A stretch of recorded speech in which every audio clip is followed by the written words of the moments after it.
Entre les humains.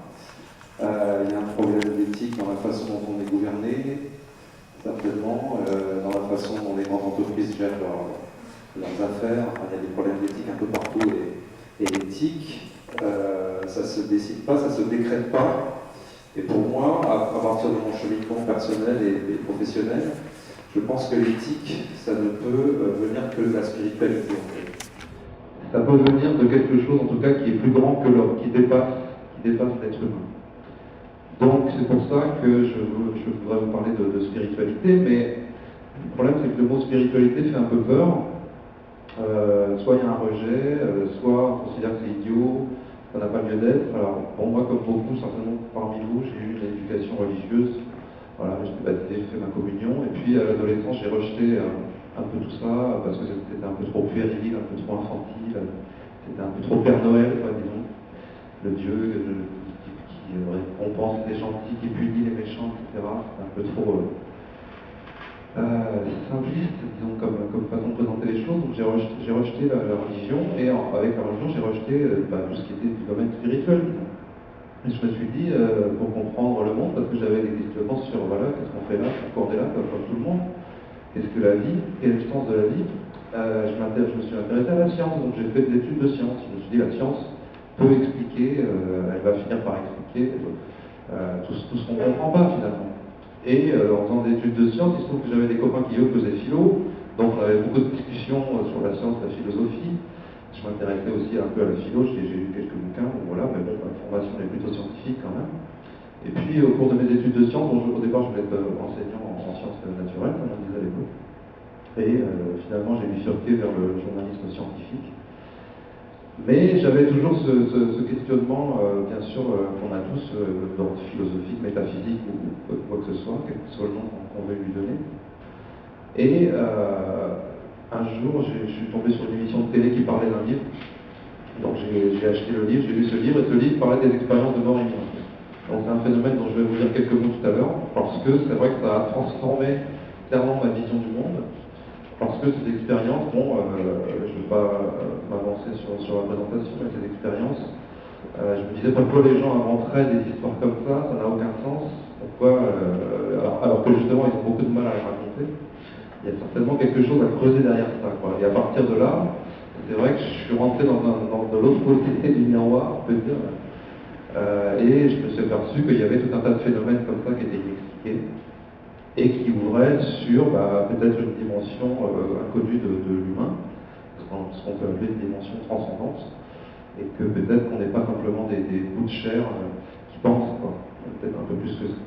Et donc alors je suis resté quand même attaché à la science, parce que je crois à la valeur de la science, de la raison, de la philosophie, à qui on doit quand même beaucoup, il faut bien le dire, même si on est perdu dans le monde, aujourd'hui on est perdu dans ce qu'on appelle un paradigme matérialiste.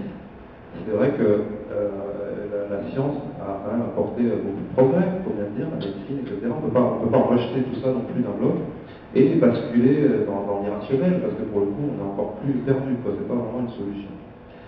Donc parmi les sujets scientifiques qui nous amènent en fait aujourd'hui à nous poser plein de questions sur ce qu'est la nature de la réalité, ce qu'est la nature de l'homme, et bien en fait j'en ai retenu juste quelques-uns, parce qu'il y en a beaucoup, mais on peut dire que dans les grands domaines en tout cas, moi j'ai retenu ces trois domaines-là qui sont la physique quantique, les neurosciences et ce qu'on appelle les phénomènes psy, c'est-à-dire les phénomènes inexpliqués qui sont de l'ordre de la voyance, la télépathie, la psychokinèse et tous ces trucs-là. On peut ajouter les phénomènes de hantise, la médiumnité, ça j'en parlerai pas, mais c'est aussi des sujets qui posent question évidemment. Alors la physique quantique, c'est quelque chose qui est très à la mode, on lui fait dire un peu tout et n'importe quoi. La physique quantique, elle a bon dos, on parle de médecine quantique, on parle de soins quantiques. Bon, il faut faire attention parce que la physique quantique, c'est une physique qui est largement démontrée par l'expérience. On lui doit plein de choses, on lui doit les ordinateurs, tout un tas de technologies, les lasers, etc. Donc c'est une science qui est très très bien démontrée par l'expérience, mais c'est une science qui pose tout un tas de questions en fait d'ordre métaphysique justement. Il y a des implications, disons, au niveau philosophique qui font qu'il y a des interprétations diverses. Et ça reste un débat complètement ouvert aujourd'hui. Même si l'interprétation de base, c'est de dire, c'est ce qu'on appelle l'interprétation de l'école de Copenhague, qui consiste à dire tais-toi et calcule. Voilà, il ne faut pas réfléchir aux implications philosophiques, il faut faire de la science pure et dure. Et donc la physique quantique, on calcule et ça marche, et un point c'est tout. Sauf que c'est quand même intéressant, à mon avis, de s'interroger sur justement les questions que ça pose sur la nature de la réalité. Et il se trouve que ça pose aussi des questions sur la nature de la conscience aussi. Qu'est-ce que la conscience? Donc, il y a une première problématique qui est posée par la physique quantique, c'est que les particules de matière qui le constituent, je pense que ça vous le savez déjà tous, tout ce qu'on appelle les particules subatomiques, les électrons, les protons, les neutrons, les photons, tout ce qui est en dessous de la taille de l'atome, toutes ces particules-là, en fait, elles ont une double nature. Elles sont à la fois ondes et corpuscules. Donc quand on dit corpuscule, ça veut dire que c'est une toute petite bille. Hein, et quand on dit onde, ça veut dire que c'est quelque chose qui vibre dans l'espace, qui est légèrement étendu dans l'espace. Et donc, ce sont deux choses différentes, parce qu'une onde, ce n'est pas quelque chose qui peut attraper, alors qu'un corpuscule, oui. Les expériences ont montré que les particules subatomiques donc, ont cette double nature, et ça, c'est incontournable. Donc, je vais y revenir juste après. Il y a un deuxième phénomène qu'on appelle l'intrication, ou la corrélation quantique. C'est le fait que des particules restent reliées entre elles par un lien qu'on n'arrive pas à expliquer. Lorsqu'on fait des expériences, qu'on envoie deux particules, chacune à un bout même de l'univers, si on veut, elles restent reliées par ce lien qu'on appelle l'intrication. Je vais en redire deux mots après. Et le troisième problème qui est posé par les expériences de physique quantique, c'est que la conscience semble jouer un rôle central, en fait, dans ces expériences. Parce que tant qu'on n'a pas observé le résultat d'une expérience avec des objets quantiques, eh ben, ces objets restent dans un état indéterminé. Il y avait une bonne image qui avait été donnée dans un livre qui s'appelle Le Quantique des Quantiques, par André Bartoli, Jean-Pierre Farabaud, un journaliste et un physicien, qui disait si on pêche un poisson quantique dans une mare, quand on ne l'a pas pêché, il est dissous partout dans la mare. Il n'est pas matérialisé, il est partout dans la mare. Et il n'y a qu'au moment où on l'hameçonne qu'il se matérialise. Donc le problème des phénomènes quantiques, c'est qu'ils restent indéterminés, ils restent dans des états qu'on dit superposés, tant qu'ils n'ont pas été observés. Et donc, pour qu'ils soient observés, il faut qu'il y ait la conscience d'un observateur qui intervienne à un moment donné. Et donc, la conscience joue un rôle dans les expériences de physique quantique, qu'on le veuille ou non. Et ça a été admis par des grands chercheurs dès les origines de la physique quantique, qui date du début du XXe siècle, vous savez, 1910, voilà, Einstein a joué un rôle, et puis ensuite il y a eu des Bohr, Heisenberg, etc. Tous ces gens-là, ils avaient déjà des débats acharnés sur quel rôle finalement joue la conscience, quel rôle joue l'observateur dans ces expériences. Alors, dépôt suivante. Voilà. Là, ça commence à charger. Il y a plus de choses. On va rester un peu plus longtemps. Donc la dualité onde-corpuscule, elle a été démontrée notamment par les expériences qu'on appelle les expériences des fentes de Young. On envoie une particule qui peut être un photon, un électron, devant un filtre qui est constitué de deux fentes. Et selon les conditions de mesure, en fait, cette particule, elle va franchir soit une fente, donc sous forme d'un corpuscule, sous forme d'une petite bille, soit les deux sous forme d'une onde. Donc si c'est une onde, elle franchit les deux fentes à la fois, et on voit le résultat sur une plaque photographique, et on voit que ça fait des franges, ce qu'on appelle des franges d'interférence, donc on sait que c'est une onde, ou que ce sont des petites billes. Alors si cette petite bille, elle passe soit par une fente, soit par l'autre, mais si c'est une onde, elle passe par les deux à la fois. Donc, de manière incontournable, on est obligé d'admettre que la particule elle a cette double nature.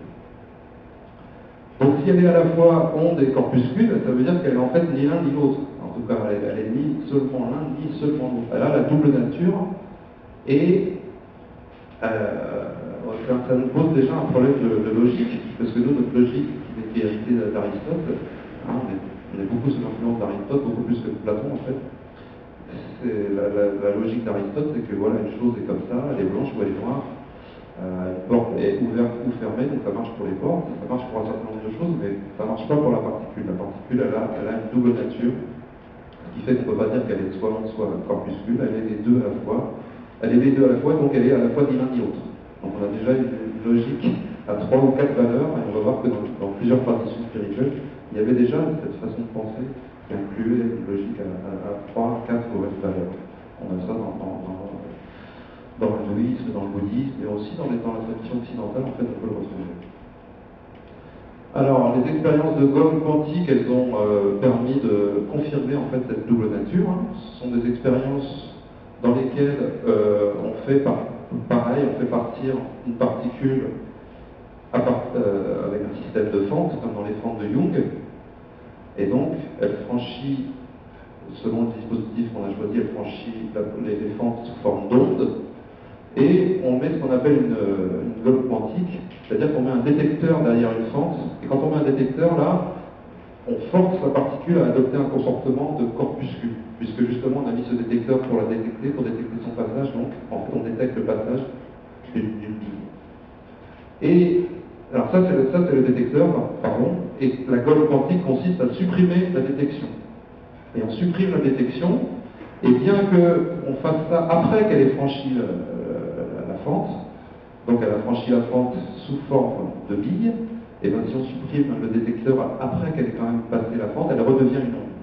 Comme si l'information remontait le temps.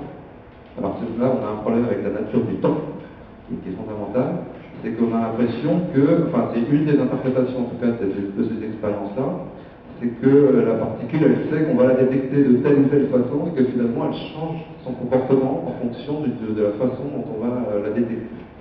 Donc je n'insiste pas là-dessus parce que c'est super technique, en tout cas si vous voulez creuser ça, c'est vraiment intéressant, parce que toutes ces expériences ont toujours fonctionné. En fait, dans les expériences de gomme quantique, on utilise à la fois la dualité onde-corpuscule et le phénomène de l'intrication. Donc l'intrication, j'en parle après, mais ces expériences, elles sont très très bien au point, elles fonctionnent parfaitement bien, et les résultats sont incontournables. Donc voilà, confirmation en tout cas de la double nature corpuscule et problème de la nature du temps. Qu'est-ce que le temps? C'est un problème actuel en physique qui est tout à fait débattu par des gens tout à fait sérieux. Le temps, c'est peut-être une illusion et dans laquelle en fait on est plongé pour différentes raisons. Alors, suivante. Ensuite, je parle de l'intrication, voilà, ou la corrélation. Donc là, c'est pareil, les expériences, donc l'aspect date des années 80. Elles ont montré. Alors au départ c'était juste une expérience de pensée, à l'époque où Einstein avait réfléchi à ces problèmes-là, il disait c'est pas possible, c'est un effet de télépathie, je ne veux pas y croire, il rejetait ça. Et on a pu avoir le matériel pour faire cette expérience-là à partir des années 80, c'était fait à Rentré, à côté de Paris. Et donc Alain Aspect a démontré effectivement qu'il y avait ce lien de corrélation. Donc l'idée c'est que des particules en fait qui ont interagi entre elles, il faut que les deux particules aient interagi à la base, elles ont été en contact d'une manière ou d'une autre. On les envoie dans deux directions opposées. Si on fait ça avec des photons, ces particules, elles partent à la vitesse de la lumière, par définition. Donc elles partent dans une direction à la vitesse de la lumière et la particule B part dans la direction opposée à la vitesse de la lumière. Et on s'aperçoit que si on fait une mesure sur une des particules, l'autre réagit immédiatement, au même moment. Alors, on s'est dit, il y a une information qui passe, mais c'est pas possible parce que comme elles vont à la vitesse de la lumière, il ne peut pas y avoir une information qui passe de l'une à l'autre parce que ça voudrait dire que ça va plus vite que la vitesse de la lumière, ce qui viole la relativité d'Einstein, etc. Donc les physiciens considèrent qu'il n'y a pas de signal qui passe entre les deux, mais que les deux particules forment un seul et même système, même si elles sont éloignées chacune à un bout de l'univers. Et ça, on n'a pas pu faire d'expérience en les envoyant si loin, mais on l'a fait en les envoyant à des kilomètres de distance. On considère que les deux particules, même éloignées par des dizaines, des centaines de kilomètres, voire des milliers, voire des années-lumière, eh bien, elles continuent à former un seul et même système. Donc, c'est ce qu'on appelle la non-localité. Non-localité, ça veut dire que la réalité est non locale, ça veut dire que les objets ne sont pas uniquement sous l'influence d'autres objets qui sont à proximité, mais qui peuvent être sous l'influence d'objets qui sont très très éloignés. Donc ça a été confirmé par une expérience célèbre qui date de moins de 10 ans, là, qui s'appelle l'expérience avant-avant, où là ils ont joué sur différents dispositifs pour faire en sorte que chaque particule qu'on envoyait à un bout d'un système, chaque particule avait pas l'impression, mais comment dire ça, chaque particule réagissait comme si elle était détectée avant l'autre. avec un système de détecteurs qui bougeait grâce à la relativité d'Einstein, etc. Ils ont fait en sorte que chaque particule, la particule A pensait qu'elle était détectée avant la B, et la B pensait qu'elle était détectée avant la A, et on s'est aperçu que la corrélation, elle était maintenue, qu'elle n'était pas supprimée. Donc la conclusion de ça, c'est que le lien qui unit ces deux particules, il est indépendant de l'espace, mais aussi du temps. Voilà, donc à nouveau, on a un problème avec la nature de l'espace et la nature du temps. Et tout ça, donc, c'est des particules qui nous constituent, qui constituent les atomes, qui constituent les molécules, et qui constituent les cellules, etc. Donc nous, on est fait de ça. Donc la conclusion, c'est irréfutable, et même Alain Aspect, qui est un physicien très sérieux, qui ne s'intéresse pas du tout à l'ésotérisme et qui rejette justement les interprétations un peu philosophiques de tout ça, il le dit lui-même, la réalité est non locale. Voilà, ça c'est un fait à lui. Alors, suivante, qu'est-ce que j'ai mis après? Donc voilà, les implications qu'ont ces expériences-là, elles sont quand même assez vertigineuses, disons, puisque on peut dire, et ça c'est un grand philosophe et physicien qui vient de mourir à presque 100 ans, là, Bernard d'Espagna, qui l'a dit, on peut dire que toute la matière forme un tout indivisible parce que toutes les particules, au moment du Big Bang, elles ont toutes été en contact, donc toutes les particules de l'univers sont corrélées, elles sont toutes impliquées entre elles. Donc voilà, toutes les particules qui nous composent, elles sont reliées par ce lien qu'on appelle l'intrication quantique. Alors, c'est pas pour ça qu'on peut en déduire qu'on fait de la télépathie ou ce genre de choses, mais après, il y a des gens qui font cette analogie-là, qui s'en servent pour dire, voilà, on est tous reliés par ce lien, donc on peut tous communiquer par télépathie. C'est pas aussi simple que ça, évidemment.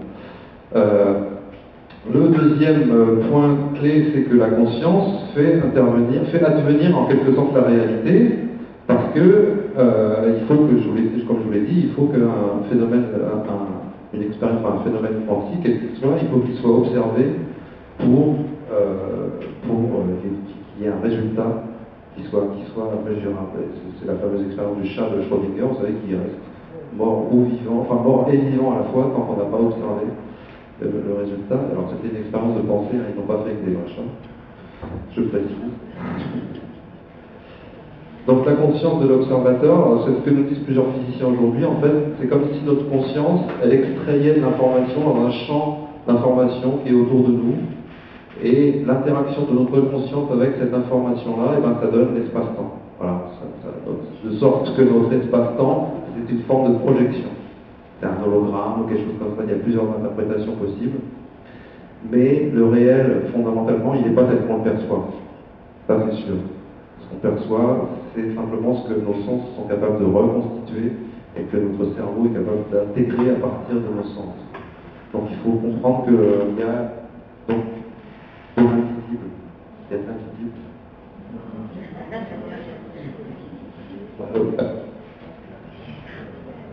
Alors, on m'entend là? Ouais. Il y a l'invisible. Donc il y a des dimensions invisibles dans l'univers, ça c'est sûr. Et on y accède par les états modifiés de conscience. Bon, je vais y venir après. Ce champ d'information, d'après certains physiciens, il se trouve dans le vide quantique. Et ce vide quantique donc contient des multitudes des formes potentielles que la matière peut adopter. Donc il y a des potentialités infinies dans le vide quantique, et c'est ça qui fait qu'on a le choix, le libre arbitre, et qu'on peut créer à chaque instant, créer du nouveau, créer du jamais vu, du jamais entendu. Voilà, à chaque instant qui passe, c'est du nouveau. Et si on a l'impression que ça ne change pas, ça ne change pas, c'est ça. Il y a quand même très pas de nouveau. Il n'y a vraiment pas fait du temps. Bon,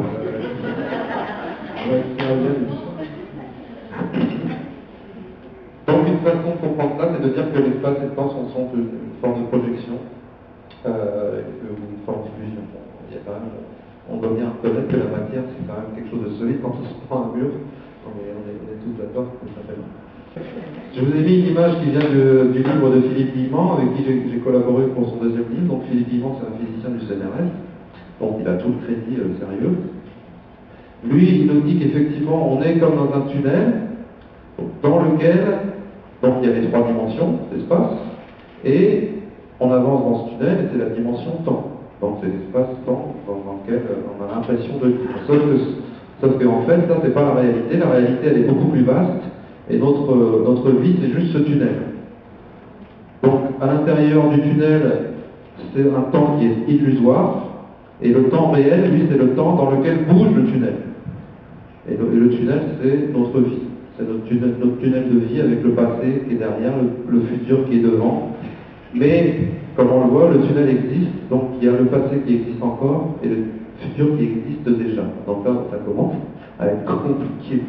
Mais sa théorie, c'est que notre futur, il existe déjà, et que notre passé existe encore, et que les deux peuvent changer. Donc à la fois le futur, ça heureusement, mais aussi le passé. Parce que le passé, c'est le résultat de notre conscience. Alors, on partage un passé avec d'autres personnes, donc c'est une conscience partagée, disons, d'événements passés. Et si la conscience de tous les protagonistes d'un événement quelconque change, eh bien on peut dire que le passé change. Bon, ce qui est important pour le passé, peu importe. Pour le futur, on peut changer notre futur, son libre arbitre, et avec un certain nombre d'attitudes qui rejoignent après la spiritualité, la confiance, le lâcher prise, etc. Faire poser des intentions avec son cœur, enfin, voilà, tout un tas de choses qui font qu'on peut faire changer notre futur. Le futur existe déjà, mais il peut changer, c'est quand même la bonne nouvelle. Et selon Philippe Guillemant, donc, ce futur idéal qu'on a, parce qu'on tend vers un futur quand même idéal, eh ben, il nous envoie des signes à rebours du temps, des signes qui remontent le temps, et que c'est ce qu'on appelle les synchronicités, que Vincent connaît bien. Ces synchronicités sont des signes que nous envoie notre futur pour nous dire, voilà, tu es sur la bonne voie, tu dois aller vers ça. Et tout le monde a vécu, je pense, ces synchronicités dans des situations où justement on est en train de... On a des choix à faire. On est en train de changer de vie, de métier, de femme, je ne sais pas. On a, par exemple, on a des choix à faire, et c'est dans ces moments-là qu'on vit des synchronicités par séquence. Parce qu'une synchronicité, bon, ça peut être aussi un biais, on va dire, cognitif, on voit des signes là où il n'y en a pas, aussi on peut se tromper. Mais les vraies synchronicités, elles viennent par séquence. On en a plusieurs à la suite. Et là, on se dit, c'est pas possible que ça soit du hasard. Donc ça, c'est intéressant parce que ces signes-là nous orientent sur notre chemin de vie. Enfin, moi, j'en suis convaincu aujourd'hui, et je vous dis, il y a des physiciens qui soutiennent ces idées. Alors ensuite, qu'est-ce qu'on a? Voilà, donc ça, c'était les premiers problèmes que posait la physique. Hein. Je ne passe pas trop de temps là-dessus parce qu'on pourrait en parler pendant des heures. Le second thème, c'est les neurosciences, parce que les neurosciences, elles essaient de comprendre comment fonctionne le cerveau.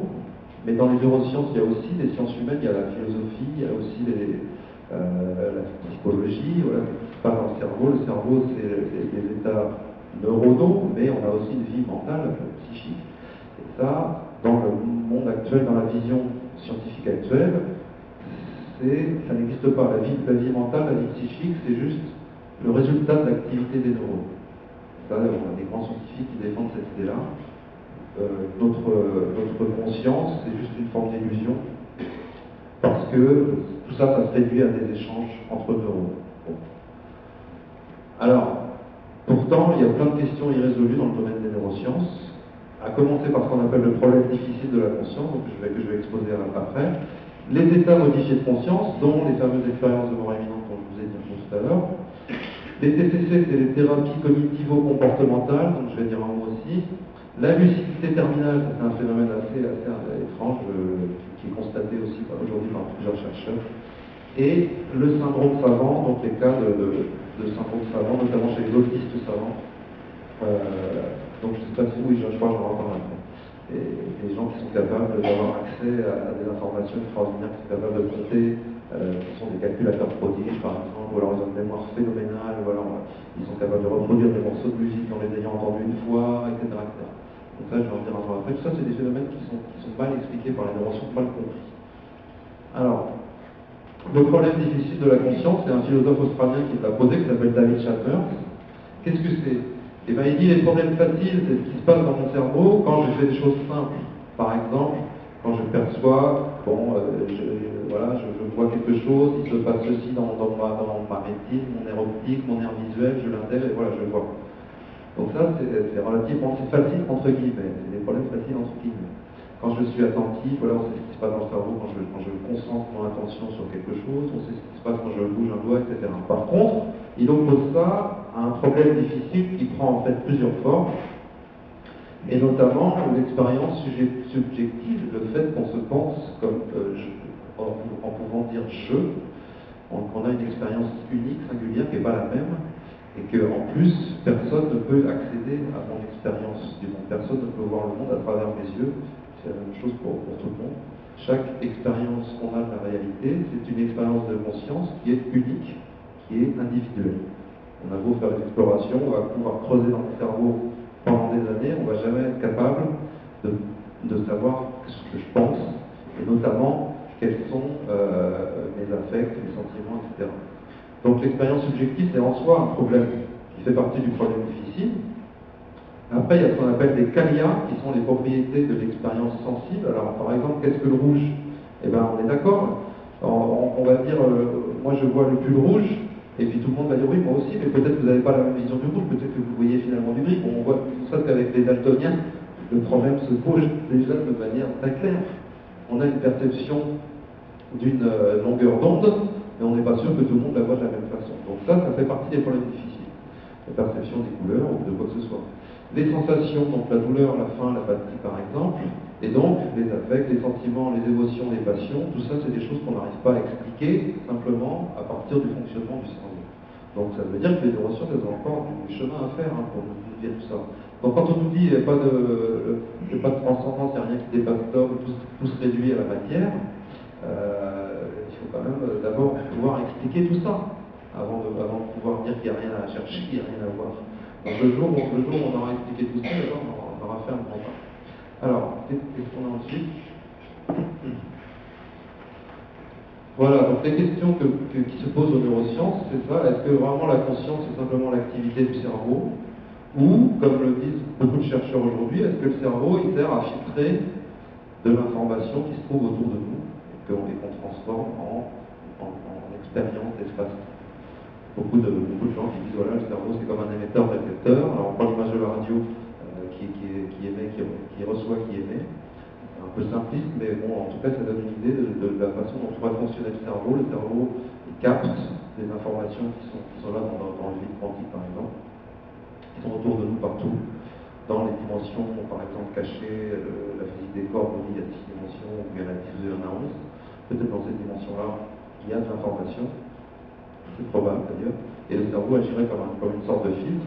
Ça, c'est une idée qui avait déjà été proposée il y a longtemps par Peterson, par plusieurs chercheurs, déjà fin 19e, début 20e siècle. Donc il faut expliquer pourquoi notre expérience de la réalité, c'est juste une expérience de conscience. Si vous n'êtes pas conscient, il n'y a pas de réalité, hein, c'est simple. Alors après, il y a plusieurs réalités, plusieurs aspects de la réalité dont on fait l'expérience selon l'état de conscience. Quand on rêve, on a une expérience d'un autre type de réel. Quand on est hypnotisé, on a une expérience d'un autre type de réel, mais en tout cas, il faut être conscient d'une certaine manière. Il faut au moins un état de conscience, même s'il est modifié, altéré, il faut un état de conscience. Quand on perd conscience complètement, qu'on s'évanouit, eh ben, on perd connaissance aussi, parce que conscience, ça veut dire ça, ça veut dire comme science, ça veut dire avec connaissance. Conscience, ça veut dire avec connaissance. C'est ce qui nous permet d'avoir connaissance immédiate du monde. Et on dit, quand on s'évanouit, on dit on perd connaissance. C'est pas par hasard, hein. Les mots ont souvent du sens au-delà de ce qu'on entend. Et quand on revient à soi après un évanouissement, qu'est-ce qu'on dit? On dit où suis-je? Où suis-je? Parce qu'on a besoin de se situer dans l'espace. D'accord? Et ensuite, si on s'est évanoui pendant longtemps, quelqu'un va nous dire quel jour sommes-nous? Parce qu'on a besoin de se situer dans le temps. Donc les deux repères immédiats qu'on va avoir besoin de retrouver après un évanouissement, c'est notre position dans l'espace et notre position dans le temps. Donc ça vaut bien que notre conscience, elle sert à ça, elle sert à produire cette expérience qu'on a de l'espace-temps. Bon, mais où est-ce qu'on est parti pendant qu'on s'est évanoui? Parfois, on est allé très très loin, on est allé beaucoup plus loin que l'espace. Donc ça, on va y revenir. Alors il y a un autre problème, voilà, ça, je l'ai dit un petit peu, l'objectivité est-elle possible? Non, parce qu'il y a une limite à l'objectivité, c'est qu'on ne peut pas accéder à l'expérience consciente de l'autre, à l'expérience que l'autre vit à la première personne, l'expérience qu'il vit en tant qu'être pensant. On ne peut pas y accéder même si on démonte son cerveau et qu'on le découpe en petits morceaux. Et après ça, il n'y aura plus de conscience du tout. Alors, il y a un autre point qui a été soulevé par quelqu'un qui s'appelle Michel Pitbull, qui est vraiment un grand penseur penseur aujourd'hui parce qu'il est à la fois médecin, physicien quantique et philosophe, épistémologue, enfin, c'est vraiment un génie, quoi. Et qui lui nous dit, alors il a écrit beaucoup sur la conscience et sur la physique quantique notamment, et il nous dit le point aveugle de la conscience, c'est que la conscience, elle se sert d'elle-même pour s'observer. On ne peut pas étudier la conscience avec un autre outil que la conscience elle-même. Vous êtes d'accord? Donc elle est à la fois sujet et objet. Hein, donc on est quand même limité parce qu'à un moment donné, il faudrait pouvoir sortir de la conscience pour observer la conscience. Et c'est ce qui se passe quand on vit des états modifiés de conscience précisément. Mais d'un point de vue purement rationnel, la conscience ne peut pas s'observer elle-même. À un moment donné, elle est confrontée à une limite. Quoi. Voilà. Donc, voilà le genre de problème qui se pose aujourd'hui et qui pointent tous vers la question de la conscience. Vous voyez que la question de la conscience est centrale, que ce soit en physique, en neurosciences, la question de la conscience est vraiment centrale. Alors les états modifiés de conscience, c'est encore donc toute une autre gamme de mystères, puisque le rêve, donc c'est l'état modifié de conscience le plus banal. Il y a déjà des choses merveilleuses qui se passent dans les rêves. Freud, Jung et tout un tas d'autres ont vraiment exploré ça et ils ont dit des choses super intéressantes. L'hypnose, c'est pareil. La transe, donc par exemple dans le chamanisme, tout ça, c'est des états qui permettent. Alors, il faut distinguer état altéré de conscience et état modifié de conscience. Alors, état altéré de conscience, ça vient d'une mauvaise traduction de l'anglais en fait. Altered state of consciousness en anglais, ça veut dire état modifié de conscience. On a traduit ça par altéré parce qu'on traduit trop vite.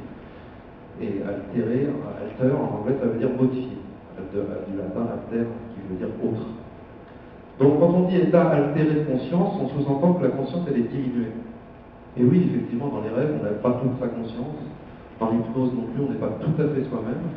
Mais il y a des états dans lesquels la conscience elle n'est pas altérée, elle est augmentée. Là, je veux dire, c'est clair, quand on vit un voyage astral, on est tout à fait soi, on a tout à fait sa conscience de soi, on a pleinement son identité, ses souvenirs, toute sa mémoire, tout ça, tout ce qui constitue son identité, on l'a. Sauf qu'on a plus que ça encore. Et c'est encore plus flagrant, donc, dont j'ai mis sortir du corps, qui sont un peu des sous-parties des expériences de mort imminente, mais tout ce qui est expérience mystique, spirituelle, et notamment l'expérience de mort imminente, qui est un peu la Rolls des états modifiés de conscience, si vous voulez. Et bien là, c'est pareil, c'est pas un état altéré de conscience, c'est pas un état diminué de conscience, c'est un état augmenté de conscience, parce que dans ces conditions-là, les gens vivent des choses qui dépassent complètement cette réalité ordinaire dans laquelle on est. Donc je vais en redire quelques mots après. Donc tout ça, c'est des choses qui ne sont pas pleinement expliquées par les neurosciences, encore une fois. Alors l'expérience de mort imminente, donc EMI, je vous ai mis quand même quelques caractéristiques un peu centrales, il n'y a pas tout. Les gens sortent de leur corps, ont la sensation de sortir de leur corps, et ils perçoivent leur environnement physique. Et déjà, ils ont des perceptions étranges parce qu'ils ont la sensation de pouvoir se déplacer simplement par la vitesse de la pensée. Ils ont l'impression de faire un avec ce qu'ils observent. S'ils observent un brin d'herbe, ils ont l'impression d'être le brin d'herbe, etc. Donc les sensations elles-mêmes sont complètement transformées. Mais ils sont capables de voir ce qui se passe dans leur environnement physique. Il y a eu des tas d'anecdotes qui ne sont pas des preuves en tant que telles, mais qui sont extrêmement troublantes et qui ont poussé plein de chercheurs à faire des recherches où justement ils ont essayé de démontrer cette réalité-là en mettant des images cachées au plafond, ces fameuses cibles, etc. Pour l'instant, ça n'a pas été concluant. Bon, j'ai mon idée là-dessus, mais je vais vous le dire après.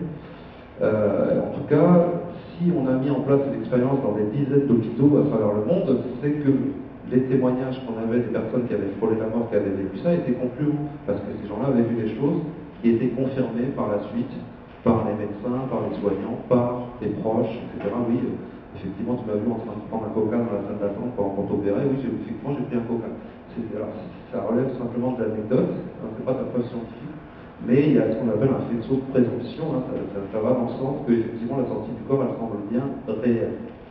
Et bon, tant qu'on ne l'a pas démontré avec des cibles, les scientifiques vont dire non, c'est pas une preuve scientifique. Pourquoi les cibles ça marche pas? Parce que les gens qui sont hors de leur corps, ils n'en ont rien à foutre, excusez-moi l'expression, des cibles. Ces cibles, ça leur parle pas. Parce que ces cibles-là, elles n'ont pas de sens pour eux. Quand ils sont hors de leur corps, ils perçoivent des choses qui leur font comprendre dans quelle situation ils sont. Donc ils vont voir leur propre corps, ils vont voir un certain nombre de choses, le chirurgien en train d'opérer avec le scalpel, etc. ces informations-là leur font comprendre dans quelle situation ils se trouvent. Ça a du sens pour eux. Alors qu'une cible, une image au plafond avec Betty Boop par-dessus, comme a fait un des amis, ça leur est égal, ça leur parle pas. Donc c'est pour ça qu'à mon avis, c'est mon opinion, c'est pour ça que ces expériences-là, pour l'instant, elles ne sont pas données de résultats non plus. Mais on a des dizaines, des centaines de témoignages de gens qui ont vu des choses et qui ont été confirmés par des tiers. Ça c'est la vérité. Donc ils se retrouvent souvent après dans un espace sombre dont ils ont la sensation que ça n'a pas de limite, que c'est un espace infini. Donc là, à nouveau, tout en étant hors du corps. Donc parfois ça peut être une expérience qui devient infernale parce que comme il n'y a pas d'absence, comme il n'y a pas de déroulement du temps non plus, ils n'ont pas de sensation d'écoulement du temps. Quand on se retrouve dans un espace noir et que le temps ne s'écoule pas, on se dit voilà, ça va durer pour l'éternité, c'est terrible, et donc ça fait des expériences, ce qu'on appelle négatives, qui sont des expériences cauchemardesques. Mais normalement, dans cet espace noir apparaît une lumière, et les gens sont attirés par cette lumière, et c'est la fameuse expérience donc, du tunnel. Les gens ils sont attirés par la lumière qui grandit, ils ont l'impression de traverser un tunnel à très grande vitesse, et au bout de ce tunnel, ils débouchent dans la lumière, dans une lumière merveilleuse. Et les gens, souvent dans le tunnel, ils rencontrent déjà des proches décédés, des proches parents, des amis, etc., qui viennent en quelque sorte les accueillir. Alors on peut dire qu'ils le fantasment, ils le projettent, mais il y a des cas où ils ont vu des gens dont ils ne savaient même pas qu'ils étaient morts, dont ils ne savaient pas qu'ils avaient existé, le frère jumeau mort à la naissance dont ils n'avaient jamais eu connaissance, le frère aîné, enfin voilà, tout un tas d'histoires comme ça, il y en a plein.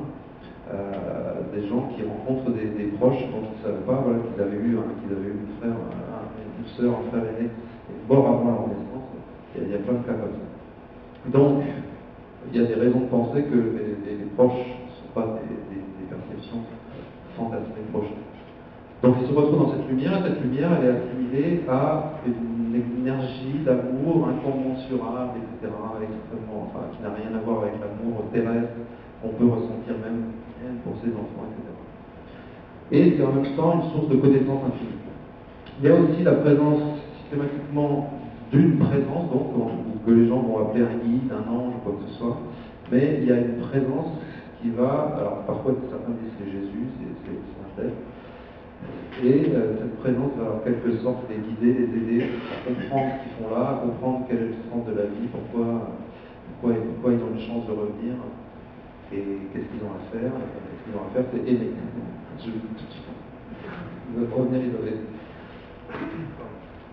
Alors, ils ont souvent, tous ces éléments ne sont pas tous vécus par les gens qui vivent le MI, mais donc c'est assez fréquent qu'il y ait quand même tous ces éléments-là dans une expérience profonde.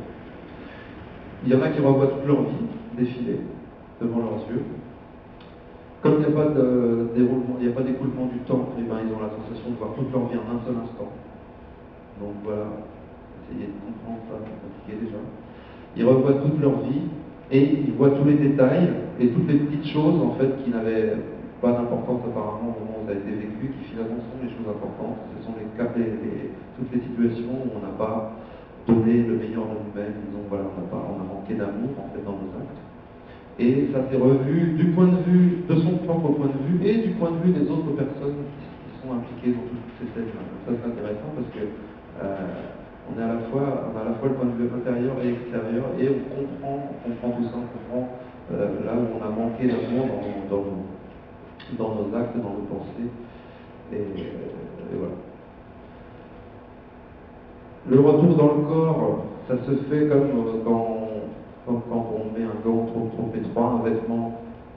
C'est souvent les témoins utilisent ces mots-là, parce qu'effectivement, le corps, ça a l'air d'être une enveloppe, simplement, donc on réintègre comme ça, et qui est très étroite par rapport à l'immensité dans laquelle on s'est retrouvé pendant l'expérience. On avait la sensation de ne pas avoir de limite, et de vivre quelque chose donc, qui n'avait rien à voir avec cette réalité-là. Donc les gens reviennent dans leur corps, ils ont l'impression d'enfiler un gant, d'enfiler un vieux vêtement, et ils se remettent à souffrir à ce moment-là, alors qu'il n'y avait plus de souffrance non plus, quand c'était des gens qui étaient malades dans un accident par exemple. La souffrance revient au moment où on réintègre le corps. Alors ce qui est important, c'est que ces gens-là, ils ont leur vision de la vie qui est complètement transformée, et c'est ça qui a interrogé les premiers chercheurs sur ces sujets. les premiers psychologues et tout ça qui se sont penchés sur ces phénomènes, ils ont dit mais pourquoi ces gens sont transformés si profondément dans leur système de valeurs, dans leur système de croyances, et notamment en termes de spiritualité, alors que vous savez que les hallucinations ne font pas ça. Il y a eu des recherches comparatives de fait. Les hallucinations, les rêves, même les rêves lucides, lucide, je n'ai pas commenté, mais rêve lucide, je pense que vous savez ce que c'est un rêve dans lequel on sait qu'on rêve. Et il y en a qui disent la même chose que le voyage astral, mais c'est pas tout à fait la même chose. En tout cas, même dans les autres expériences d'état modifié de conscience, de type hallucinatoire, on n'a pas des répercussions à long terme qui durent 10, 20, 30 ans, parce qu'il y a des études à long terme qui ont été faites pour montrer que ces gens-là étaient vraiment transformés profondément, même quand ils n'étaient pas croyants du tout avant, même quand ils n'avaient pas la moindre croyance, ni le moindre intérêt pour la spiritualité, voire ils étaient complètement hostiles, ils étaient profondément athées. Il y a des gens qui ont été transformés complètement dans ce sens-là. Mais ils ne sont pas transformés dans le sens où ils deviennent croyants, précisément. Ils se tournent vers la spiritualité, parce que la spiritualité, c'est au-delà de la religion. Donc ils ne vont pas forcément dire du mal de la religion pour autant, mais ils vont se tourner vers quelque chose qui est plus vaste que les religions. Donc je crois quand même que je vérifie le temps parce que... on a démarré à l'écart, c'est ça hein. Alors après, donc je tourne après. Voilà, donc il y a d'autres phénomènes qui sont expliqués aussi par les neurosciences. C'est les thérapies cognitivo-comportementales qui permettent de guérir les phobies et les troubles obsessionnels compulsifs qu'on appelle les TOC. Et ces thérapies, elles sont basées sur les états mentaux. En fait, on fait travailler les gens sur leurs phobies en leur changeant leurs idées. Donc, ce qu'on change, c'est leur état mental, leur état psychique. Et ça, on s'aperçoit que ça modifie les structures neuronales du cerveau. Donc, ça, c'est un cas démontré où la pensée agit sur la matière. Clair et net, c'est incontournable parce que les TOC et les phobies, c'est des circuits qui tournent en boucle dans le cerveau et les gens n'arrivent pas à s'en sortir parce que justement c'est une boucle, quoi. Ça tourne en rond et ils sont bloqués là-dedans. Et grâce à cette thérapie-là, on arrive à les faire sortir de ça en leur changeant leurs idées, en leur changeant leur état mental, leur état psychique, et ça change les circuits neuronaux, ça recompose les connexions neuronales, ça change les connexions neuronales, donc ça prouve bien que l'état mental est capable de changer l'état neuronal et que donc c'est pas forcément l'état neuronal qui produit l'état mental. Voilà. En tout cas, ça pose cette question.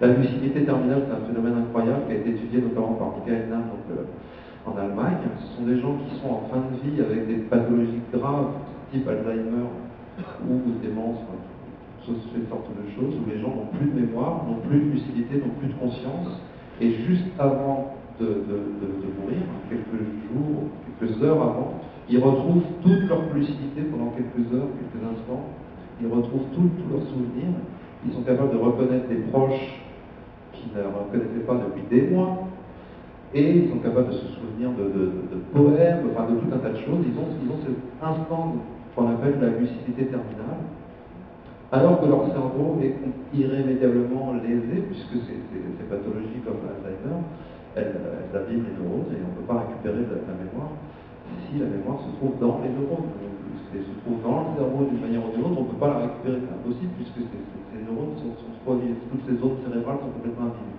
Donc là aussi, ça laisse à penser que la mémoire, elle n'est pas dans le cerveau. Donc c'est pour ça que ces phénomènes-là sont intéressants à étudier à cause de ça. Et enfin, donc, le syndrome savant, c'est les fameux autistes, mais pas forcément tous autistes. Hein. Il y a les autistes Asperger, qui sont les autistes qu'on appelle de haut niveau. Et dans les syndromes savants, ce n'est pas forcément tous des autistes, mais il y en a beaucoup qui le sont. Donc ça a été popularisé par le film Rain Man. Vous savez, Dustin Hoffman est capable de jouer aux cartes et de gagner à Las Vegas parce qu'il a une mémoire fabuleuse des cartes notamment. Mais souvent ça va avec des problèmes psychiatriques, des incapacités à avoir une vie sociale normale, etc. Et donc il y a une espèce de balance. Ils ont des capacités extraordinaires, mais à côté de ça, ils sont incapables de faire des choses très simples. Comme l'a dit Joseph Chovanec.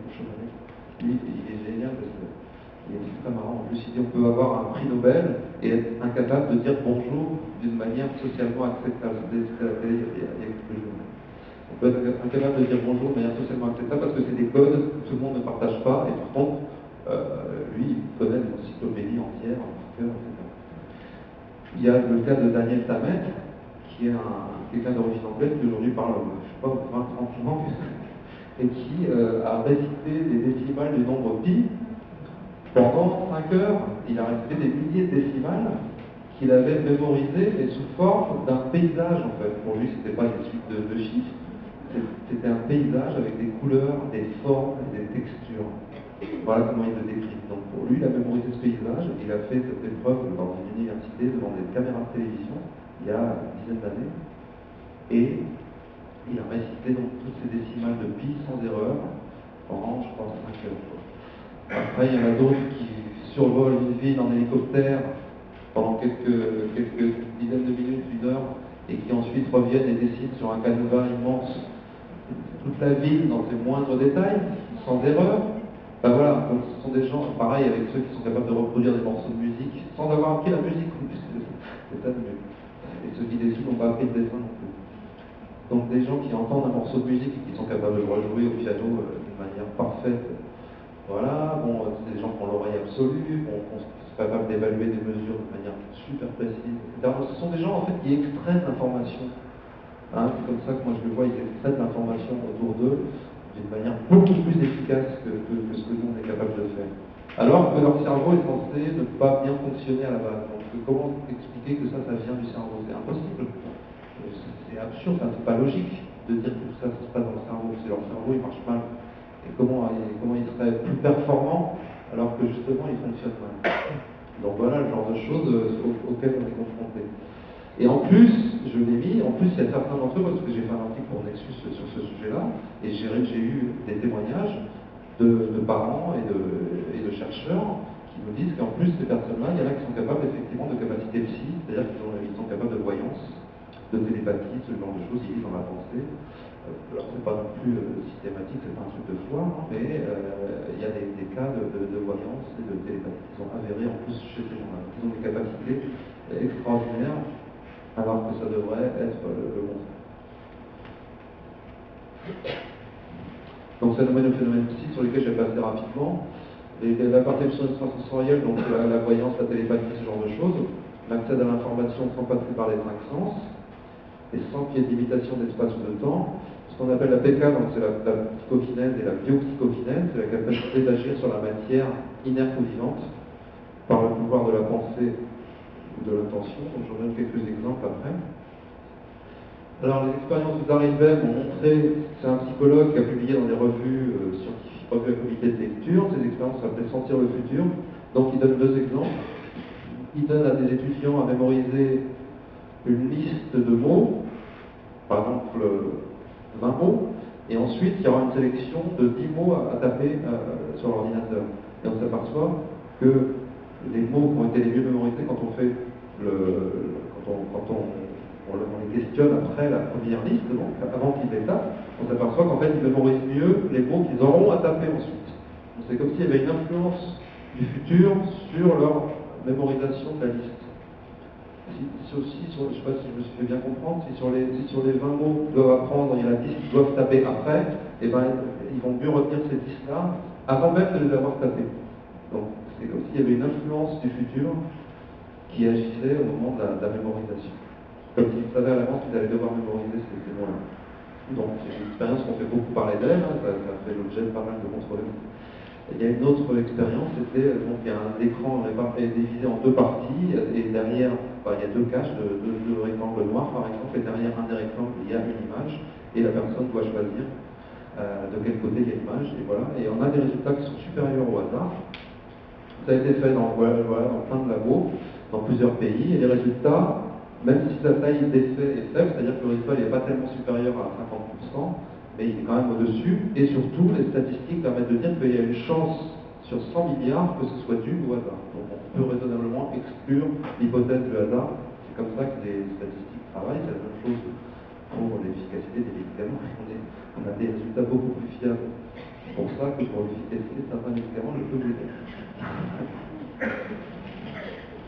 Lynn Rabin, lui, il a fait des expériences sur ce qu'on appelle le pressentiment, la présensation, etc.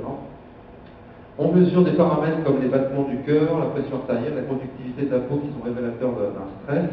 Et on envoie à l'écran des images qui vont être des images neutres ou qui vont être des images violentes, ou en tout cas chargées émotionnellement, qui peuvent être des images violentes ou érotiques. Et on s'aperçoit qu'il y a une réaction du corps avant que l'image apparaisse.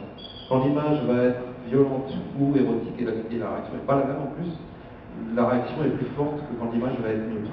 Donc c'est comme si le corps savait à l'avance quel type d'image allait apparaître. Donc il y a une pré-sensation, un pré-sentiment, et c'est déjà de la voyance, c'est déjà de la précognition. Hein, les précognitions, c'est la connaissance du futur, les précognitions, c'est quand les voyants vous parlent de votre passé, et la vision à distance, c'est en temps réel. La vision à distance a fait l'objet de recherches, on appelle ça remote viewing en anglais. Aux États-Unis, la CIA a financé ça pendant 15 ans à raison de dizaines de millions de dollars. Ce qu'on appelle les déceptions psychiques. Donc ils devaient aller voir des cibles en Russie, au moment de la guerre froide, en URSS, ou ailleurs.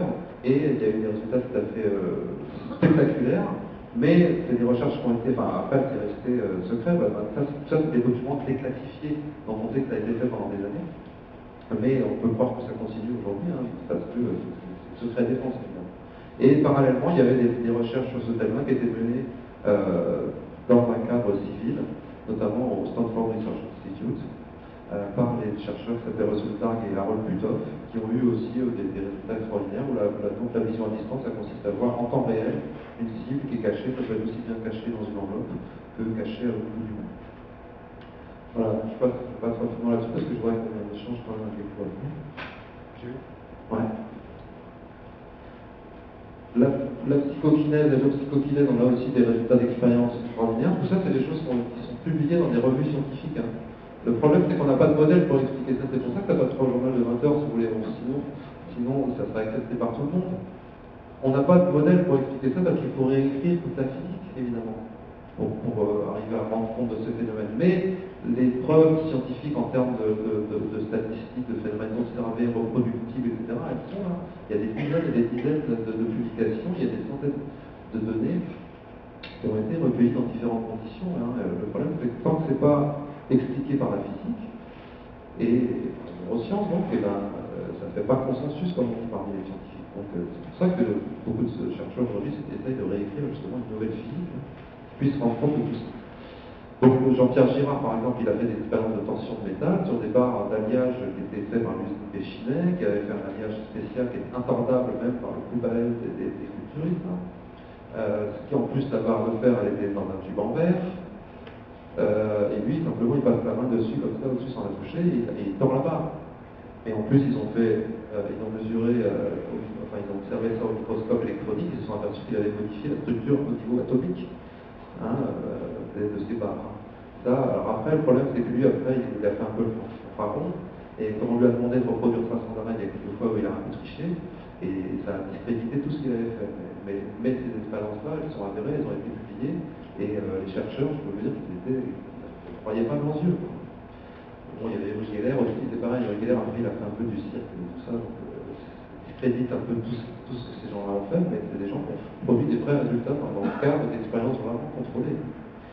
Le Global Consciousness Project, donc le projet conscience globale, je passe rapidement là-dessus parce qu'on dit que c'est la psychokinèse, c'est l'effet qu'a la conscience globale sur des générateurs de nombres aléatoires qui sont répartis un peu sur toute la planète, qui sont des machines qui sont censées produire du hasard. Elles doivent produire du hasard en continu, parce qu'elles sont faites pour ça, et on s'aperçoit que quand il y a des grands événements planétaires, comme il y a eu au moment du 11 septembre 2001, au moment des événements comme les funérailles de Lady ou un tas de choses comme ça, et ces machines-là réagissent comme s'il y avait un effet de conscience globale, parce que ça concerne d'un seul coup beaucoup de gens. Tout le monde pense à la même chose au même moment, et ça agit sur ces machines. Et on s'aperçoit que les courbes dévient, etc. Et ce qui est intéressant, c'est qu'on s'aperçoit que les courbes commencent à dévier juste avant l'événement en question, comme s'il y avait là aussi une anticipation, pré-réaction de la conscience collective, de la conscience globale. Donc ça, c'est des expériences qui sont vraiment intéressantes aussi. J'ai interviewé pour Nexus un chercheur japonais qui s'appelle Hideyuki Okubo, qui lui a travaillé avec des guérisseurs donc en Qigong, Reiki ou d'autres traditions, qui sont capables d'agir sur des cellules vivantes, sur des tranches de plomb en l'occurrence, qu'ils appellent biosenseurs. Et sur ces tranches, rien que par action de leur champ de leur champ d'action de guérisseurs, disons, ils sont capables de modifier l'émission par ces cellules-là de biophotons et de tout un tas de molécules chimiques qui sont mesurées par rapport à des repères, des témoins, des cellules témoins qui, elles, ne changent pas leur émission de biophotons ni de gaz. Donc c'est des expériences aussi, encore une fois, qui sont contrôlées, etc., qui ont été publiées, et ça semble montrer, et ça semble mettre en évidence, en tout cas, la capacité d'action de ces guérisseurs dans différentes traditions. Et voilà, on a aussi, nous, en France, et dans le monde, des gens qui agissent en coupant le feu, etc. On sait très bien que c'est efficace. Aujourd'hui, ça ne fait plus aucun doute, c'est utilisé à l'hôpital. Les gens, dans tous les hôpitaux, dans les services de grands brûlés ou dans les services de radiothérapie, on soigne pour les cancers, tous les services ont des listes de coupeurs de feu qu'ils appellent pour soigner les effets des rayons ou des brûlures. Et ça agit, même si les gens ne sont pas au courant qu'on agit sur eux, donc après on ne peut pas dire que c'est pas très beau, ça agit sur des bébés, enfin bon, voilà. Tout ça c'est avéré aujourd'hui, sauf qu'on ne sait pas l'expliquer, ça fait partie des choses qu'on ne sait pas expliquer, mais c'est avéré, quoi. C'est vraiment, ça te fait aucun doute. Qu'est-ce que j'ai mis? J'ai mis les effets de la prière sur la guérison, bon ça c'est pareil, c'est des choses qui ont fait l'objet de pas mal d'expériences. Très controversé, mais il y a eu des résultats quand même positifs. Alors, que conclure de tout ça? Je vais le dire. La conscience apparaît comme une grandeur ou comme une entité fondamentale de l'univers, comme la matière et l'énergie. Ça semble un peu incontournable, donc la question de la conscience elle est centrale. Le problème de la relation entre esprit-cerveau et conscience-matière reste complètement entier, donc il reste à expliciter par les neurosciences. Les expériences d'état modifié de conscience ou d'expansion de conscience indiquent que donc la conscience semble capable de s'affranchir du support physique, c'est-à-dire qu'elle est capable de fonctionner sans le fonctionnement du corps, et elle permet d'accéder à d'autres niveaux de réalité. Alors moi j'aime bien cette idée-là, parce que ça se passe comme si en fait nous n'étions pas dans nos corps, parce que les bouddhistes nous disent vous n'êtes pas vos corps, vous n'êtes pas vos pensées, vous n'êtes pas vos émotions. Oui, alors on est quoi? Alors vous êtes un esprit ou je ne sais pas quoi, mais on se pense, même quand on a cette vision spirituelle des choses, on se pense comme un esprit dans le corps. Sauf que non, en fait, c'est le corps qui est dans l'esprit. Parce que nos corps, nos êtres, en tout cas complets, dépassent les limites du corps. Vous avez tous vu les schémas, de toute façon, qu'on a dans l'hindouisme ou dans d'autres traditions, où on a des corps subtils qui dépassent les limites du corps physique. Donc on peut dire que nous ne sommes pas dans nos corps, mais c'est nos corps qui sont dans nous. Voilà, c'est un renversement de perspective qui a même pensé les choses autrement. Et voilà, tout ça c'est conforme à des enseignements spirituels, mystiques ou ésotériques de différentes traditions, ça je pense que vous le savez, on va en dire encore après. Et on arrive à la question de la spiritualité, parce qu'on s'aperçoit aujourd'hui que les gens qui s'intéressent à toutes ces questions-là, ils sont intéressés par la spiritualité, et il y a un lien évident, puisque tout ce que je vous ai dit jusqu'à présent, ça parle de la conscience, et la conscience elle amène à la question de la spiritualité. Donc il y a eu une enquête du GERPS, qui est un groupe d'études sur les recherches et pratiques spirituelles émergentes auprès de 6000 personnes, et donc ils appelaient ça des chercheurs spirituels. À une époque, on parlait de créatifs culturels, etc. Aujourd'hui, on utilise plus trop cette expression, mais ça existe quand même. On s'aperçoit que chez les chercheurs spirituels, donc il y a une majorité de femmes, 76%. Donc bravo, on est là. C'est vérifié, On doit être pas loin de cette proportion. 71% ont entre 45 et 69 ans. La majorité ont fait des études supérieures, 67%, alors que dans la population générale, c'est 14%. Donc ce sont des gens qui font une distinction, voire une opposition entre la notion de religieux et de spirituel, mais sans forcément pour autant rejeter le religieux, simplement le spirituel est au-delà du religieux, comme je le dis souvent. Ils valorisent notamment la notion d'être sur l'avoir, et il y a des pratiques de plus en plus autonomes, à la fois des pratiques et des croyances. Donc chacun a sa propre spiritualité en quelque sorte, même s'il y a plein de points communs. Et donc on s'aperçoit que la spiritualité n'est plus héritée simplement de la famille, on n'est plus catholique parce que les parents étaient catholiques ou autre chose. Et il y a un intérêt marqué à la fois pour différentes traditions. On peut très bien être d'une tradition chrétienne et faire de la méditation par exemple, et tout en continuant à se dire d'ailleurs catholique. Donc la méditation, le chamanisme, le yoga, le qigong, toutes ces pratiques-là rencontrent un intérêt croissant et ce sont à la base des pratiques qui sont spirituelles. Donc après, je crois que je ne suis pas loin de ma conclusion.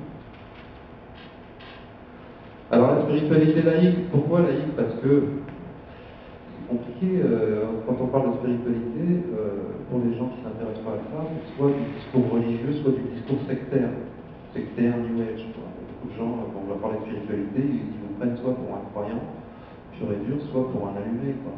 Et un croyant aujourd'hui, pour quelqu'un qui est athée, un croyant c'est soit un fou furieux, soit un imbécile heureux. Hein, pour ceux qui sont croyants, je m'excuse. Voilà, c'est difficile de dire croyant aujourd'hui sans passer soit pour le fou furieux qui risque de faire toutes les âmes à un moment donné, soit pour l'imbécile heureux qui n'a rien compris à ce qui se passe autour de lui. Donc c'est assez terrible, mais malheureusement c'est vrai. Quoi. Alors le concept de spiritualité laïque, il est intéressant, mais malheureusement il a été largement confisqué par des auteurs contemporains. Hein, des revues comme Idée, Nexus Inexploré, on parle beaucoup de ce concept-là. Mais des philosophes comme André Comte-Sponville, Luc Ferry ou Michel Onfray nous parlent de spiritualité athée, en fait. Ils parlent de spiritualité sans Dieu. Pourquoi? Parce que la spiritualité, pour eux, c'est la vie de l'esprit. Et l'esprit, c'est entendu au sens simplement philosophique. Voilà, c'est la vie, donc ça se réduit en fait à la vie mentale, à la vie psychique. Donc ça, c'est pas de la spiritualité pour moi. La spiritualité, pour moi, ça implique une notion de transcendance, quelque chose qui dépasse l'humain. C'est ça la différence. Pour eux, non, pour eux, il n'y a rien qui dépasse l'humain. Et ces trois penseurs-là nous disent qu'il n'y a pas de transcendance, il n'y a pas de Dieu, il n'y a rien au-delà de l'humain. En fait. C'est là où je n'ai pas d'accord. Moi, je parle de spiritualité laïque quand même, parce que la laïcité, ce n'est pas l'opposition aux religions. La laïcité, c'est au contraire le respect de toutes les religions. À la base, c'est simplement la séparation de l'Église et l'État, et c'est une neutralité, c'est une position neutre de l'État vis-à-vis de toutes les confessions, toutes les croyances. Hein, et c'est la liberté de conscience et de croyance. Donc la laïcité, c'est un acquis fondamental de nos sociétés. Hein. Il ne faut pas croire que la laïcité s'oppose à la spiritualité, ou qu'elle s'oppose aux religions. Au contraire, elle est favorable à ce que chacun puisse penser comme il le veut. C'est ça le concept de laïcité. Il ne faut pas se tromper. Hein.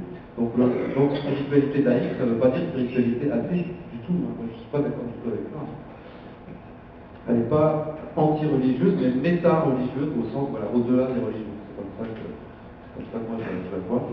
Et c'est pour ça qu'on peut à la fois effectivement s'intéresser à différentes traditions spirituelles, sans faire pour autant du bricolage, ce qu'on appelle le syncrétisme et tout ça, mais dans le respect de différentes pratiques. Après, il y a des gens qui vont vous dire qu'il faut quand même explorer une voie plutôt qu'une autre. Si on veut creuser les choses, si on veut vraiment aller loin, il faut peut-être choisir effectivement un chemin. Ça, chacun de voir, hein. Mais toutes les traditions sont très très riches et grosso modo elles disent plus ou moins la même chose.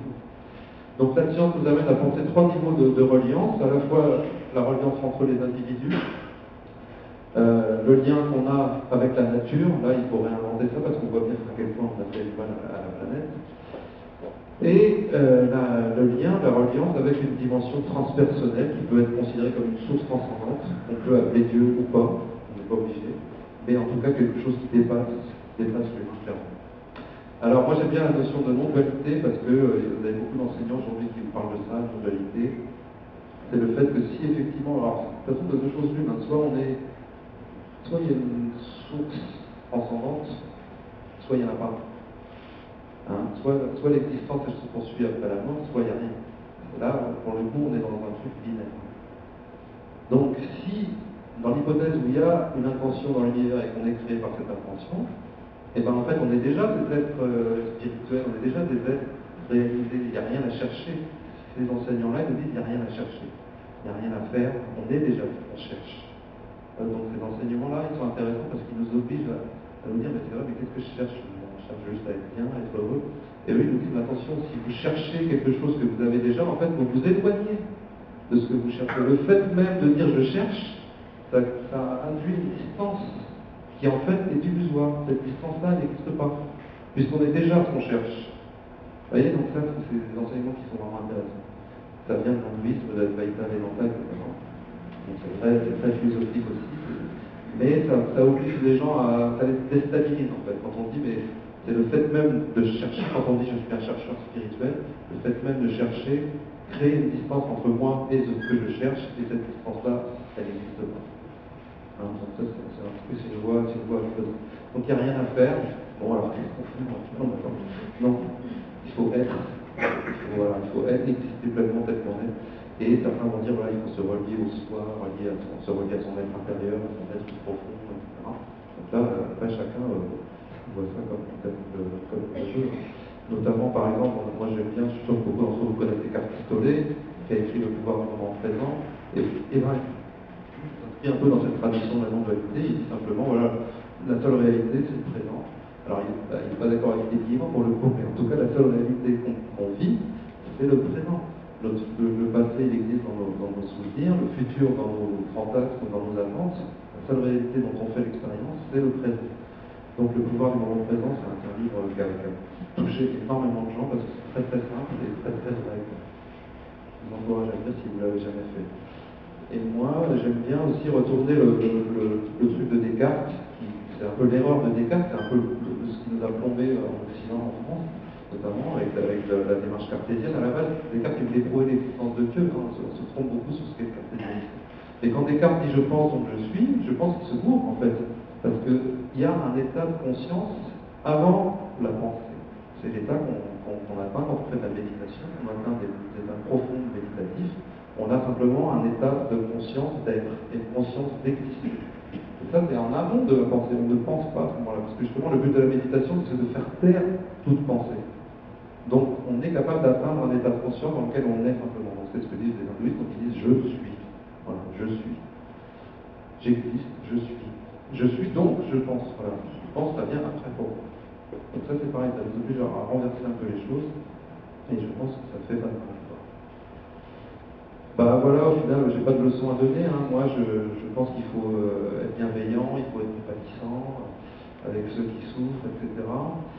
Bien sûr, ça n'empêche pas d'être critique vis-à-vis de ceux notamment qui ont la capacité de changer les choses, qui ont du pouvoir, les hommes politiques. Ils servent trop de bouc émissaire. Quand on est dans le jugement, je vois plein de gens sur Facebook qui balancent des proverbes du style aimez-vous les uns les autres, etc., tout est beau, et puis dans le poste d'après, qui dit salaud de gouvernement, salaud de patron, bon, alors faut savoir, oui, évidemment, il faut être critique, faut pas être dupe, je veux dire, faut pas être idiot, mais le fait de juger, ça nous abaisse. Ça, tous les enseignements spirituels le disent, le fait de juger, ça fait baisser la vibration. Donc si on est sans arrêt dans la dénonciation, il y a un biais aussi, je vais en parler au début, mais aujourd'hui on est surinformé. Il ne faut pas croire que c'était mieux avant, hein. Ça va mal aujourd'hui, mais on a l'impression que ça pouvait être mieux avant, on peut avoir la nostalgie de notre enfance, ce genre de choses. Mais la réalité, c'est qu'aujourd'hui, le problème, c'est qu'on a accès à toute l'information. Sans arrêt, des bombardements d'informations pour un peu ou pour un autre. Et qu'un mec tape son chien, le monde entier le sait en 10 minutes, je veux dire. Mais il y avait autant de gens qui tapaient leur chien, sinon plus avant, je veux dire, faut pas croire. Hein. Donc, oui, alors après, on va dire aujourd'hui, il y a le terrorisme et tout ça. Mais avant, il y avait beaucoup plus de conflits armés. Hein. Il y a une étude d'Harvard qui a montré qu'il y avait beaucoup moins de conflits armés à l'échelle de la planète et que, globalement, en prenant tout un tas de critères, il y a beaucoup moins de violence aujourd'hui qu'il y a 100 ans ou même 50 ans. Ça, c'est démontré par les chiffres. Donc nous, on a un biais de perception qui vient du fait qu'on est connecté en permanence et qu'on a des informations qui nous sans arrêt, et qu'il y a un moment donné, il faut se couper de ça aussi, parce que ça sera rentable. Donc moi, je suis pour l'absence de jugement, mais ça ne veut pas dire pour autant être un béni oui et dire oui à tout. Hein. Il ne faut pas être dupe, il faut être conscient, voilà. Il faut être conscient de ce qui se passe. Mais attention au jugement, parce que le jugement, ça fait plus de mal à nous. Je pense qu'il faut qu'elle se bouge. Voilà, donc je termine là-dessus. Et j'ai une dernière slide. Merci beaucoup.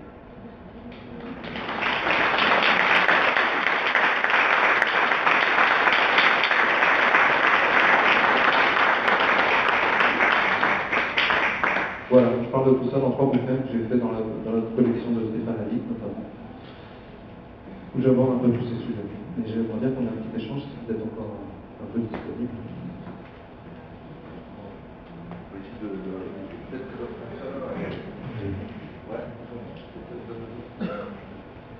Qui veut commencer? Ne soyez pas profiter de ce moment. Est-ce qu'il y a des questions? Sont timides? Après. Alors je commence à poser la première question. Est-ce qu'à un moment donné, dans le cheminement de notre civilisation, il y a eu un point de rupture où, en fin de compte, on avait cette spiritualité qui était là, présente, et un point de rupture, alors je pense à l'ère industrielle par exemple, où dès le départ on était à côté. Le point de rupture, c'est ce qu'on a appelé le siècle des Lumières. Tu demandes la lumière là? Non, non, pas du tout. Le siècle des Lumières, c'est là où la raison a triomphé. Mais la raison a triomphé sur un certain obscurantisme, donc c'était aussi pour le bien de l'humanité. Parce que je disais tout à l'heure, la science, la philosophie a permis de faire beaucoup de progrès quand même, a apporté beaucoup de choses positives, la technologie, l'espérance de vie a augmenté, ce genre de choses. Mais on s'est coupé effectivement de la dimension spirituelle de l'humain. Alors, il y a des moments précis dans l'histoire, des cas qui permettent, qui ont été étudiés par des chercheurs, mais globalement on peut dire ça. Parce qu'il faut voir aussi, j'en ai parlé justement avec Patrice Van Hersel pour un papier que je fais pour Nexus. Patrice Van Hersel, c'est lui qui a écrit La Source Noire, ceux qui connaissent, et qui était rédacteur en chef de Nouvelle Clé et du magazine Clé. Et le magazine Clé vient d'arrêter, il vient de cesser de paraître, il a coulé. Bon. Donc j'en ai parlé avec lui, et lui me disait, moi je me suis toujours intéressé à ça, à la transe, au chamanisme et tout ça. Mais quand j'allais en Afrique, dans les sociétés traditionnelles, quand je revenais, les mecs ils me disaient, mais tu sais, c'est bien gentil, mais tu vas voir ces gens-là, mais ensuite tu reviens dans ton petit confort de bourgeois français, parce qu'il faut se rendre compte que dans cette société-là, il y a l'irrationnel qui domine en grande partie, qu'il y a des sacrifices humains, on va tuer des enfants la veille de décisions importantes à prendre. Voilà, donc il y a des choses super dans le chamanisme, dans les sociétés traditionnelles, dans les sociétés primordiales, notamment la relation à la nature, le respect de la nature, des plantes, etc., la façon de communiquer avec elles. Mais il y a aussi une part de ce qui, pour nous, semble de la folie. Et à juste raison, je veux dire, on ne va pas sacrifier des enfants, ça c'est pas bien. Quoi. Alors, du coup, est-ce qu'il y a des questions? Parce que moi, je peux me la dire, non? Mais, alors, je vous donne la parole. Mais après, on pourrait aller à l'Afrique où on va proposer d'aller ouvrir une chèvre pour savoir quelque chose. Déjà, la chèvre, c'est pas bien non plus. Ouais, je vais être d'accord. Mais on a fait. Du coup, aujourd'hui, il y a quand même peut-être un point de convergence. On peut se séparer de lire les entrailles d'une chèvre. Et d'abord, il y a des technologies aujourd'hui qui arrivent et qui nous permettent de rentrer dans des états de conscience modifiés. Donc, tout ça va est-ce qu'à un moment donné, tout ça va se relier? Quel est ton avis? C'est ça qui est intéressant, c'est que justement la science, la technologie, si elle redécouvre toute cette dimension invisible de l'humain et de la réalité, elle nous permet d'aller beaucoup plus loin que ce qu'on est capable de faire aujourd'hui. Aujourd'hui, on s'est perdu dans le matérialisme parce qu'on considère qu'il n'y a rien au-delà de la matière et que la conscience est une illusion. Alors moi, il me semble que je montre que la conscience n'est pas une illusion, c'est quelque chose de très très concret et fondamental. Donc oui, aujourd'hui on peut considérer qu'il y a à nouveau une convergence entre la science et la spiritualité. De plus en plus de chercheurs vont dans ce sens-là, mais le problème c'est qu'ils ont du mal à en parler aussi, parce qu'ils passent pour des gens pas sérieux du coup. Voilà, parce qu'on est quand même très très enfermé dans cette vision du monde. Quoi. Mais le modèle est tellement à bout de souffle aujourd'hui qu'il y a quand même des ouvertures partout où les gens ont envie que ça change. Je veux dire, ne serait-ce que l'écologie, tout ça, on voit bien qu'on ne peut pas continuer à exploiter la planète comme on le fait, etc. Est-ce qu'on peut considérer, quand tu as expliqué la physique quantique, où il y a cette fameuse physique de l'information qui nous a fait en fin de compte, quand elle est onde ou matière, est-ce qu'elle se situe dans l'onde, dans la matière, est-ce que c'est tout à fait autre chose Quoi, dans la conscience? Ouais, dans cet infiniment petit. La conscience, c'est quelque chose qu'on n'identifie pas à une substance pour l'instant, mais c'est une entité, c'est quelque chose qui interagit avec le vide quantique. Par exemple, c'est ce que dit Philippe Guillemot. Donc le vide quantique, il est partout autour de nous. Quoi. Et ça va dans l'infiniment petit, dans le très très petit. Il y a le vide, c'est quelque chose qui est reconnu en physique pour exister, mais ce vide, il n'est pas vide, il est vide de matière et d'énergie, mais en fait, il est plein d'informations. Voilà l'interprétation qu'on en fait aujourd'hui, c'est qu'il est plein d'informations. Or, la conscience, c'est de l'information aussi, ça traite de l'information. Et la matière, au plus petit niveau, que ce soit particules ou ondes, c'est de l'information aussi, c'est de l'information avec laquelle on interagit. Donc le lien, le point commun, effectivement, c'est l'information. Tout ça, c'est de l'information. On est plongé dans un océan d'information. Et effectivement, tu as des mots, la nouvelle physique, c'est la physique de l'information.